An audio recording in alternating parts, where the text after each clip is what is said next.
Welcome to Fast Keto. I'm your host, Ketogenic Girl.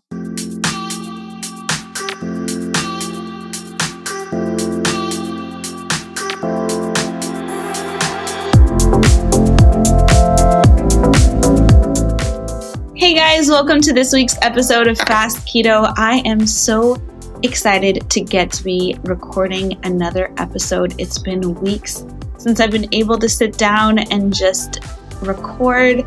I've really missed it. I think podcasting is pretty much my favorite thing now, and it's so good to be home after traveling for 6 weeks. I was in London meeting with some fantastic people. I got to meet with some of my favorite people in the keto space, including Martina Slayarova, Jimena de la Serna, Dr. Asim Malhotra. It was fantastic to get to meet with him in person, and Emily McGuire, Low Carb Genesis, and I got to go to Vegas. I got to meet with my publishers. I had a great time visiting some friends and family, Colorado. It was just a whirlwind trip. And then I joined my parents, and my husband joined as well in Italy because they were doing a holiday there. And Prague is not too far. It's only about an hour and 45-minute, 2-hour flight from here. So we went down and joined them in Italy, but it was 6 weeks of just a lot of fun visiting with so many of my favorite people, but just being on the go quite a bit. And it's really nice. There's nothing like extended travel to make you appreciate things like being at home and just putting your clothes in drawers and having access to laundry on a regular basis, and so many things about being home that, I just love. I think I'm a little bit of a homebody, and I've become more of a homebody in the last few years because I've been traveling so much that when I'm home, when I'm on the road, I just crave being here so much. And it just feels really good to be able to get back to some of the things that I know make me feel my best. And some of those things for me are my morning routines. Every day in the morning, I love to get up, do some journaling, do some yoga, do some meditation, do some visualizing. There are certain rituals that I have in the morning that really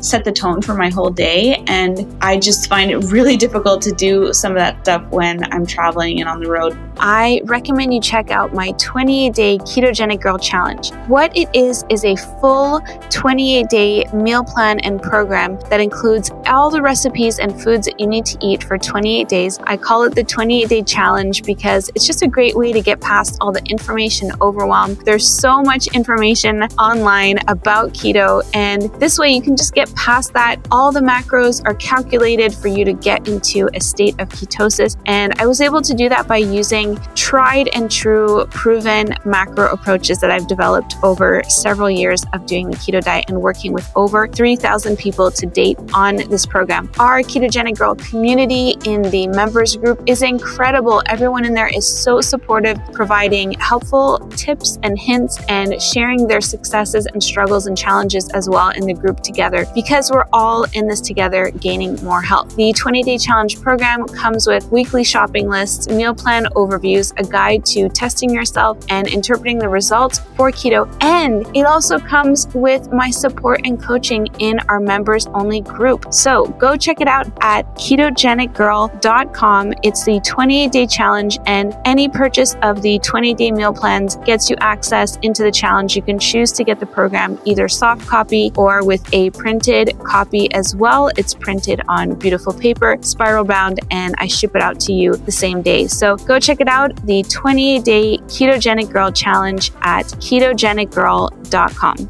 A few disclaimers. By listening to this podcast, you agree not to use this podcast as medical advice, as I am not a qualified healthcare provider. The information presented on this podcast is for educational purposes only. Ketogenic Girl is not qualified to provide medical advice. Consult your own physician for any medical issues that you may be having. This entire disclaimer also applies to any guests or contributors to this podcast. Prior to beginning a ketogenic diet, you should undergo a full health screening with your physician to confirm that a keto diet is suitable for you and to rule out any conditions or contraindications that may pose risks or that are incompatible with a ketogenic diet. A keto diet may or may not be appropriate for you if you have any kind of health condition, whether known to you or unknown. So you must consult your physician to find this out. Anyone under the age of 18 should consult with their physician and their parents or legal guardian.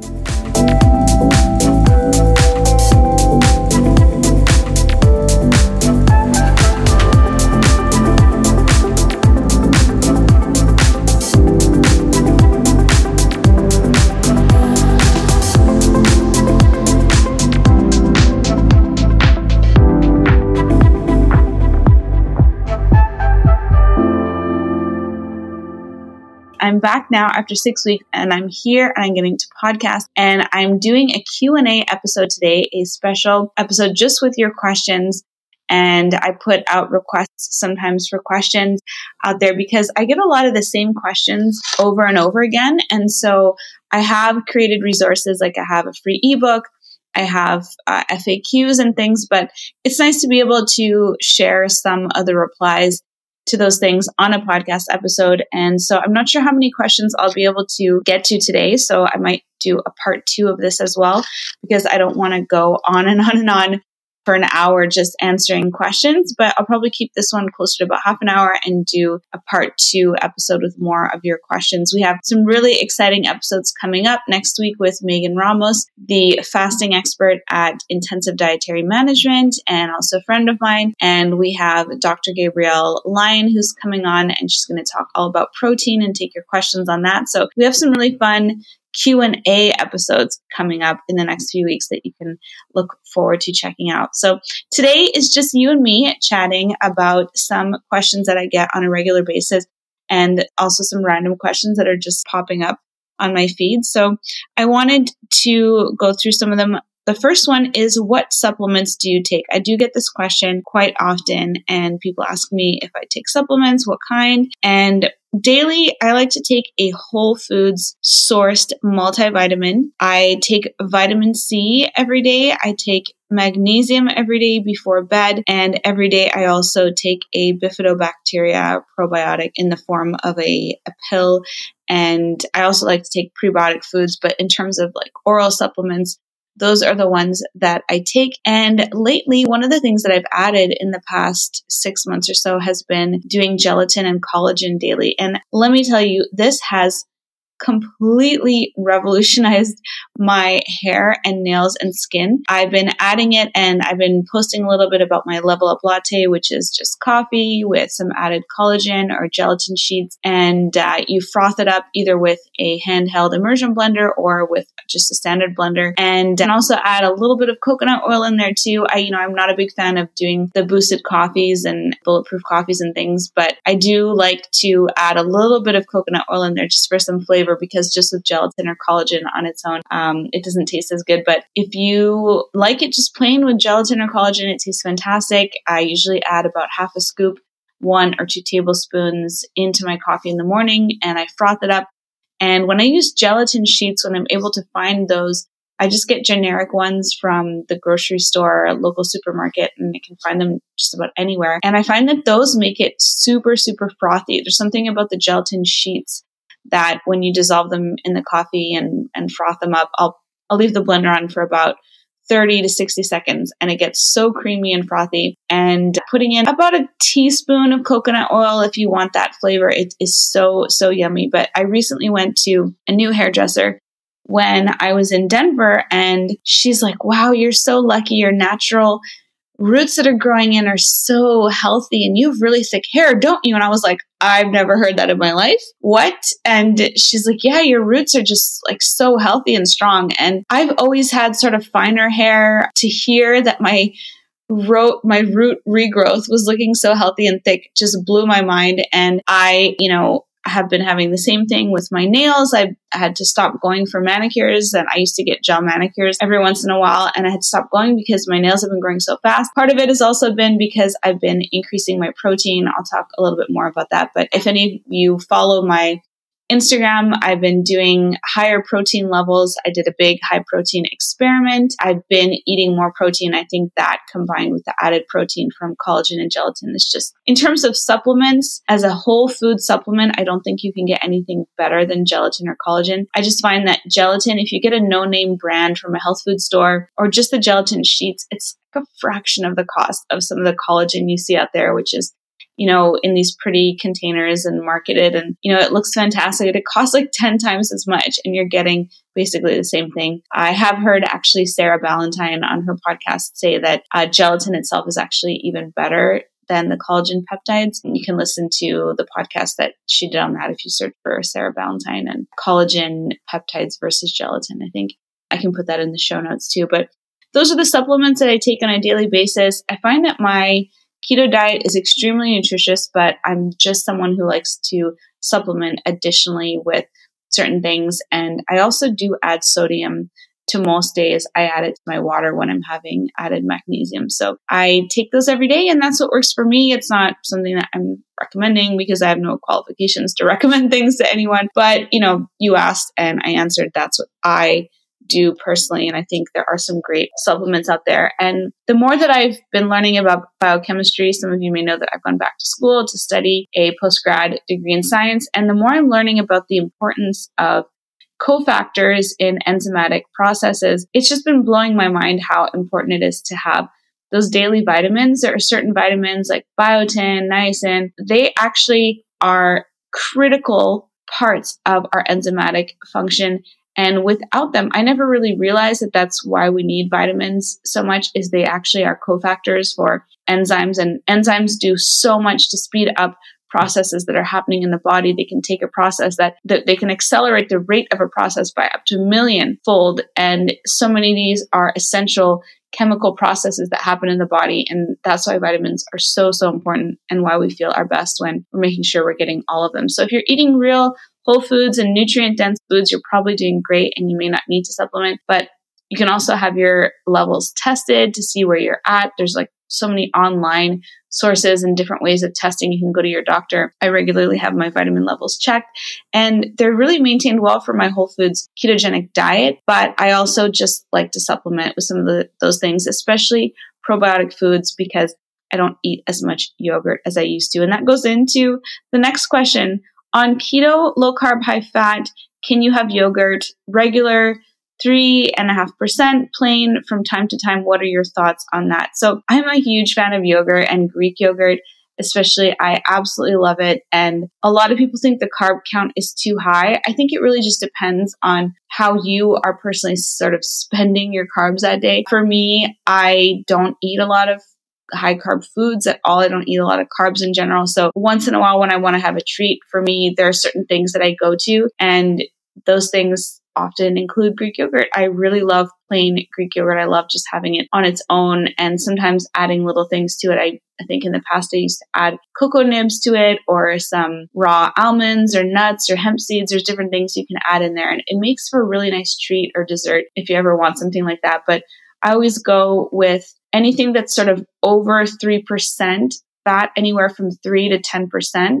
And the higher fat percentage, usually the carb is lower, but the carb count, total carb count, tends to be around the same. Just be aware that you're going to get around 4 grams of carbs, somewhere up to 7 grams per serving. So if you have too much of it, you probably will go over the 20 to 30 grams. And if you are like many people, that's really that limit that studies have shown where people go in and out of ketosis really is around that 20 to 30 gram of total carb rate. So it may be different for you depending on your activity level or your personal health, but that is where it tends to be for, science has shown in most studies, and I've seen for myself and in many people that I've worked with. So you can really overdo it, but as an indulgence, I think it's one of the best kinds that you can have out there. There's so many keto treats out there. A lot of them are much higher in carb or have a lot of sweeteners added, and just plain whole fat Greek yogurt is so, so delicious. Oh, I think one of my favorite things that I would put in it is walnuts. I don't know why. There's a combination of walnuts and Greek yogurt that is just so, so good. And adding in, those things, like I mentioned, make it a really healthy form of protein as well. And it's a great protein to have too. So protein and fat, it does have some carb, but I do think that Greek yogurt, you can find a way to fit it in to your keto diet for sure. Hey guys, just taking a really quick break to talk about the 28-day Ketogenic Girl Challenge. If you're interested in doing a ketogenic diet for yourself, it's a great place to start. I teach you everything about how to follow a keto diet to get yourself into nutritional ketosis, and it includes 28 days of meal plans. It comes with weekly shopping lists, how to interpret results, how to test yourself, a complete guide to getting started on keto. If you've been keto for a while and you're just not getting the results that that you want to in terms of your health or fat loss, or you are brand new to keto, the 20-day challenge is a great option because it also comes with my free coaching and support in our members Facebook group, and you can post any questions that you have about the meal plans, about keto, and I am there supporting you. We have an amazing community in our group. I like to call it the happiest place online because everybody in there is so excited about following keto, about having found something that really works well for them. And everyone in there is just so kind, caring, generous, and supportive. And it's a really fun place to be and hang out. So if you'd like more info on it, you can find it at ketogenicgirl.com. And it's the 28-day Ketogenic Girl Challenge. And now back to our interview. Next question, how do you make the best coffee? I don't really know. I think the best coffee for me comes from my local cafe that I go to here in Prague, but I just got one of these lever coffee machines because I think making the best coffee is making espresso from really, really fresh coffee beans. If you have a grinder and you grind them right before you're about to use them, and then if you have a lever coffee machine or something like that, that you can use pressure to push the water through and make really nice espresso. I've been learning so much about coffee. I only started drinking coffee a few years ago when we moved to Prague, and there's something about coffee in Europe that it's just on another level that I can't really compare it to coffee that I have, say, back home at certain, coffee chains and things. And I'm sure many of you feel the same way. But I have recently decided to get a lever coffee machine because I love coffee. I love the benefits that it has for boosting metabolism. I know that there's a lot of bad mouthing about coffee. A lot of, people talk down about coffee and how you should eliminate it and you shouldn't have caffeine. It really depends on you and the person, the state of your adrenals and whatnot. But I personally love coffee. I think it's a fantastic way to boost your metabolism, and it can boost your metabolism by anywhere from 150 to 300 calories per day, which is why you often see it in all of these weight loss pills, which I would never, ever, ever recommend anyone use. But you can just boost your metabolism a little bit by drinking coffee if that's something that you like. I don't think you should feel so bad about drinking coffee or having part of your diet or caffeinated teas either. But to answer your question, the best coffee, I think, really is from lever machines, those espresso machines, not the capsule kinds, but the ones where you push that water through, and you usually have to go to a cafe, or you can find that at home if you get a little lever machine. And they have really inexpensive ones that you can just, process yourself. And it just takes a little bit of strength to use, a little bit of putting your arm into it. How many carbs maximum should you eat at each meal? So that question depends on how many times per day you eat. So just divide your total goal of carb for the day. If it's 30 grams and you eat 3 times a day, then your max should be 10 grams per meal. And if you eat twice a day, it should be 15. And if you do more, 25 to 20 grams, then per meal, it should be somewhere between 6 to 10 grams for that meal. So do you think roasted pumpkin seeds are suitable to stay in ketosis? This is a very seasonally appropriate question, considering it is the time of pumpkin everything. And I love pumpkin. I just think that you should count total carbs because, seeds and nuts are not the best thing if you're in fat loss mode. I would prefer them if you're in maintenance mode, but I just find that seeds and nuts tend to have a lot of carb, and they also tend to trigger the hedonic response to food because they're really concentrated in carbs. So that's why a lot of people struggle with just having a few nuts. When a food is really concentrated in carbohydrate, it can trigger this hedonic response where your brain starts to crave them or that food. And it's the same with nut butters. There are certain foods that are just, there's a reason, it's not that they're keto or they're not considered keto. Most nut butters are because they have a great fat, protein, and carb, profile. But if a food or certain food, especially a carb-rich food, is very concentrated in carbs for a small amount, it's carb dense, you could say, then it can trigger that response to people. And it may not be that way for everyone, but I'm one of those people who's very sensitive to carbs. So there's certain foods that I just avoid because they trigger that response for me. And some of those things are nuts, coconut butter, coconut. They trigger that response for me where I just don't find any amount to be satisfying. Like I want all the nuts or all the coconut. So I'd rather stick to foods that are more satiating for me and less carb dense. So really any food can potentially be keto as long as it's below a certain carb density. And not everyone will agree with that. It's just my personal opinion. But carb density, I think if you're someone who is carbohydrate intolerant or very carbohydrate sensitive, you want to avoid carb dense foods because they're just going to make it harder for you to reach your goals, because you're going to find it hard to moderate the intake, and then you're going to feel bad afterwards about that intake, going over your carb limit and getting kicked out of ketosis. If that is a goal for you to be in ketosis, it's just a lot easier when you're avoiding really carb dense foods. What's your favorite keto breakfast? For me, it's definitely eggs benny. I always loved eggs benny growing up. I always thought of it as a really decadent special occasion breakfast. And one of the first things I learned going keto is that you can have it every day if you just have it without the English muffin. I love to have it just on its own over some smoked salmon or some prosciutto. And I just love hollandaise. And it's one of my favorite keto meals, let alone favorite keto breakfast, is really hollandaise over eggs and hollandaise over pretty much anything, because hollandaise is one of the most delicious things I think in the world, and it's keto. So why not enjoy it and indulge with it? Will collagen in the morning coffee break my fast? So I get a lot of questions like this, and basically you're either fasted or you're not fasted. There really is just two states. You're either fasted and you're not consuming any calories, or you're not fasted and you're consuming calories. So that's really just two modes. You can stay in a fasted state with non-caloric beverages. Water, tea, coffee, those kinds of things will not take you out of ketosis. And the same thing goes for bone broth, because it tends to be under 40 grams or 40 calories per cup. When you start having anything that has a caloric value to it, you're going to be going out of fasted mode and into fed mode. And there's nothing wrong with that. There's nothing wrong with being in a fed state. You don't have to be in a fasted state all the time. You need to be going between fed and fasted states all the time throughout the day. But if your goal is to maximize intermittent fasting, then just have collagen in your coffee during your eating window.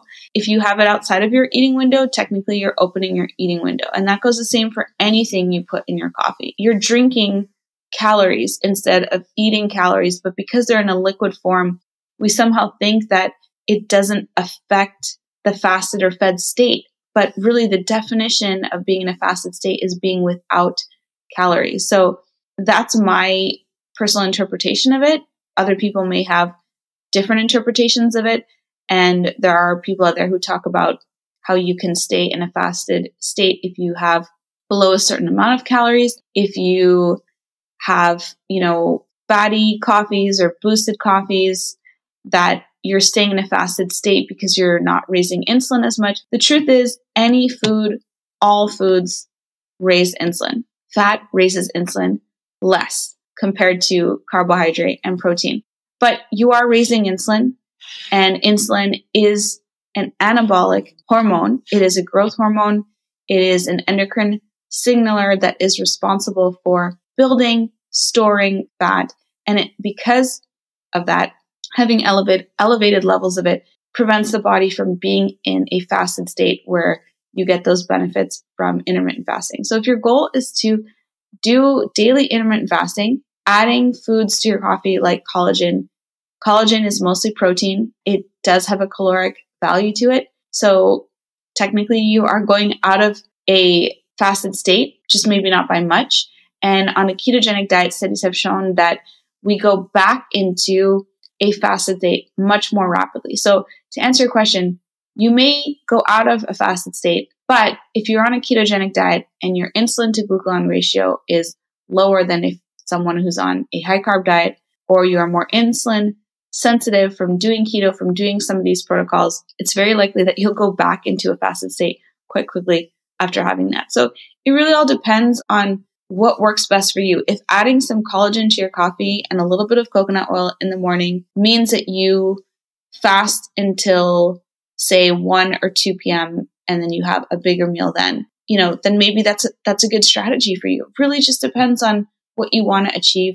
If you're really looking to maximize intermittent fasting and the benefits from that, I would save having that collagen, coconut oil coffee for when you open your eating window. And that's just personal opinion. So take it as you will and form your own opinions, because we have the ability to do so, all of us independently. And this is just my personal take. We'll be back in a moment, but I just want to take a moment to say something about collagen. I received a lot of questions from you guys about collagen ever since I started posting my Level Up lattes where I add collagen to coffee. The only real drawback to bone broth, where you get so much great collagen, it's one of the reasons that bone broth has become so popular in the last few years, is you get this great collagen from it, but it's a real hassle to make. Now, for any of you who don't know, collagen is a special protein that your body uses to repair itself, whether you're getting it to straighten out digestive problems, help your mood, soothe achy joints, repair and support your gut lining if you have leaky gut, or just get that glow back in your skin. Collagen is a huge piece of the puzzle. The problem is that most of us get very little of it from our diet unless we're making bone broth around the clock. Now, maybe you're using a collagen-based skin cream or you're adding collagen to your coffee like I do. That's better than getting none at all. But one of my biggest beliefs is that food beats supplements. The closer a nutrient is to nature, as you know, the easier it is for your body to break it down. That translates into superior healing. That's why I want to tell you about this bone broth from Kettle and Fire. They simmer grass-fed bones for 10 to 20 hours, extracting every drop of body-loving collagen straight from its most natural source. Their beef bone broth contains 20 grams of collagen per carton, and their chicken broth has 10. No wonder they have over 10,000 five-star reviews. The only real drawback, as I said, is making bone broth is a pain to make, but that's not going to be a problem for you because when you order from Kettle and Fire, they ship their broth straight to your door in specially sealed cartons. That way you can heat it up on your stove, sip it in your mug, or load up on collagen in 5 minutes or less. It's the next best thing to having a chef come in your house and cook it for you. Kettle and Fire has put together a very special offer for my listeners who want to experience the bone broth difference. You can go to kettleandfire.com. That's KETTLE and fire.com /ketogenic girl and use the code ketogenic girl in all caps for 15% off. The coupon code is automatically applied when you buy through this link, which I will put in the show notes. Another coffee question. What is better for coffee, cream, almond milk, or coconut milk? It really depends on your personal goals. And I found that abstaining from dairy is a better option when you're in fat loss mode. So sticking with unsweetened almond milk, unsweetened nut milks, and coconut oil, I find to be a little bit better. But also just having coffee plain or black, it's not a terrible option. I really like black coffee. I didn't really used to for a long time, but after I went off sweeteners last spring and my taste buds readjusted, I find that I enjoy black coffee. I'm actually having a black coffee right now, and it is delicious. And there's nothing in it, just coffee. There's nothing wrong with doing black coffee, just, as it is. But I'm one of those people who always had a latte in their hand or some kind of sweetened beverage or drink, sugar-free, this or that, skinny, this or that, all throughout the day. So I know that we get so used to and accustomed to putting things in our drinks because it's such a warm, comforting thing, but we can make changes. And I find that just a black coffee is very warm and comforting to me, even if it doesn't have other things added into it. So that's a lot of coffee talk, a lot of coffee questions on here, but try to switch gears a little bit. Do you count all carbs in coffee made with full-fat coconut milk or cream? Okay, so coffee is a really big theme on today's episode. I might call this, the coffee episode. The last coffee question I'll answer in this episode, but yes, count all carbs in coffee if you're using full-fat milk or cream. Coconut has more carbs, but cream in your coffee also has trace carbs. So it's not really the trace carbs that matter in adding cream to your coffee. It's just the fact that it's a very fat dense, calorically dense thing that you can add to your coffee, and you can easily rack up 400, 500, 600, 700, 800 calories just adding some cream to your coffee. And that's like 2 steak meals. Like that's 2 steak dinners that you had just by adding some cream to your coffee. So yeah, count everything. If your goal is to be in ketosis, to burn fat, any of these, things that you're utilizing or different protocols you're utilizing based on what your goals are, unless you're doing intuitive eating and you're not counting anything, I would definitely, count the things, especially with coconut milk. It is higher in carb. Cream definitely is less. Are you using MCT oil, and how do you use it to maximize benefits? I personally like to use MCT oil in salad dressings. I like to put MCT oil on top of greens, and I use it as my preferred oil for salads because it is very thermogenic. It has less calories in total in terms of impact on your body because there's a thermogenic effect to MCT oil. There's so many other benefits as well to MCT oil, but I'm not someone who uses it every day. I never put it in my coffee. I never really added it to that many things. I just mostly use it with salad dressing. So some people like to cook with it too. I think it's a great oil for salad dressings because it's really nice and light, and it's something that you can incorporate, but you can do keto without MCT oil. I don't understand really the emphasis put on all of these different supplements and special foods and things. My approach to keto has just been go to any grocery store, just eat real food and, control your starches, control your carbs, and you'll probably be in ketosis. And it's not about adding MCT oil and ketone supplements and, all these special magical things and elixirs. None of these things really make that big of an impact. Ketones have a caloric value. They have a value similar to the caloric value of alcohol. They're basically small pieces of fat. So if you are wanting to burn the fatty acids that are stored on your body, if you're adding tons and tons of fat to your diet with things like MCT oil, you may not be accessing as much of your body fat. If your goal is to minimize body fat percentage and maximize muscle mass and be in a fat burning state. If your goal is not to burn fat, if it's to maintain your weight, to continue to build energy, if it's more therapeutic, if it's more to do with mental clarity, then I think that's when those things like MCT oil and exogenous ketones, they can really help people. But if you have any amount of fat on your body, you can generate ketones. We are ketone making machines in the same way that our bodies generate saliva or generate anything else. Our bodies can generate so many ketones just from being in a state where you're controlling your intake of starches. If you have any fat on your body, if you don't have any fat on your body, if you're less than 5% body fat, you probably need to add a lot of fats to your diet in order to get to ketosis. But you don't really need to be adding all these things. As long as you have any fat on your body, you can make ketones. As long as you're not preventing your body from making ketones by not controlling for starches enough. So that's my take on that. Are you planning keto for men? I always have had men in the 20-day challenge program, in my program, and a lot of men that follow my work as well. I think that everything that I do is for both men and women. Being a woman, I certainly probably emphasize women's health more because that's something I know more about personally, being one. But I have always had a lot of men on my program reading my books. All of this, everything that I share is just about ketosis as a metabolic state. It applies to anyone and everyone, whether, you're a female or you're male or you're an athlete or you're not, or, you're younger or you're older. All of these things are based on getting into nutritional ketosis, and living your life from a place of optimally supporting homeostasis in your body. And I think that the way to do that is through real foods. And it doesn't matter what gender you are, it's going to apply to both men and women. Can I drink on keto and stay in ketosis? Yes, you absolutely can. It depends on your carb threshold, but you're going to have your best luck just sticking to clear, hard alcohol. The one that I use is vodka. If I am drinking, I'll have a vodka soda because you're also hydrating at the same time, and soda has oxygen in it too.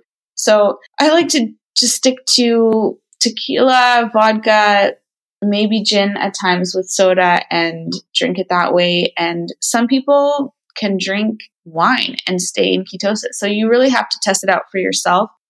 For myself, I kind of gave up wine when I went keto, and you probably don't have to. I know there's a lot of great companies out there that provide, low carb wines and things. It just depends on your personal goals, but you can definitely stay in ketosis. I've had some pretty wild nights just out with friends and doing vodka sodas and waking up fully in ketosis the next day. So it depends, but it's probably not going to be the best thing for fat burning. So if you're drinking, every week, I'm more of an occasional drinker on special occasions and occasional social gatherings, but if you're someone who's drinking every week and your goal is to burn fat, it's definitely going to prevent you from doing that because your body will burn that off before burning off your body fat. So one of the things, like on my 20-day challenge, we don't have alcohol in the program because if people are really wanting to burn fat, you want to prioritize the burning of your own body fat as opposed to burning other sources of energy like alcohol. So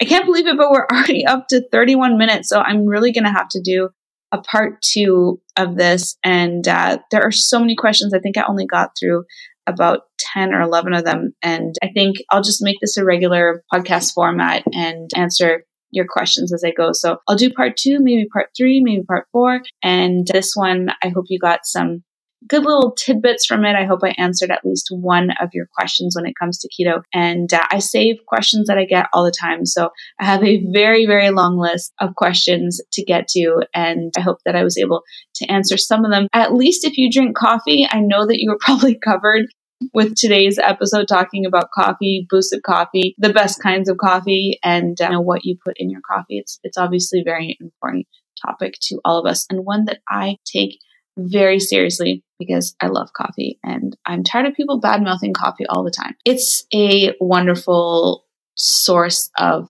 caffeine and it can be something that adds to your diet if you're in a ketogenic diet.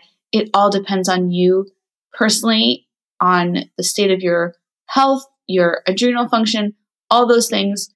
Whether you're drinking a cup a day or 10 cups a day makes a big difference. I more drink 1 or 2 per day, and I like the added metabolic boost that I get from it, as well as mental alertness, especially when I'm working on projects or writing, those kinds of things. I'm out here defending coffee today, guys, because I love coffee, and you probably have noted that, but I think it's time that we speak up a little bit for coffee because there's been a lot of negative talk about coffee lately, and I think, offended coffee. So I'm here to take it all back in today's episode. I hope you enjoyed it. And I will be back next week with Megan Ramos, our fasting expert, and she's going to answer all of your fasting questions. I put a request out for questions on my Instagram. And if you have any burning questions about fasting, be sure to leave them there because Megan and I will try to get to as many of them as we can on next week's episode. So until then, I hope you have a fat-fueled rest of your week. It was great to get to share some of the day with you here today, and I'll catch you on the next one.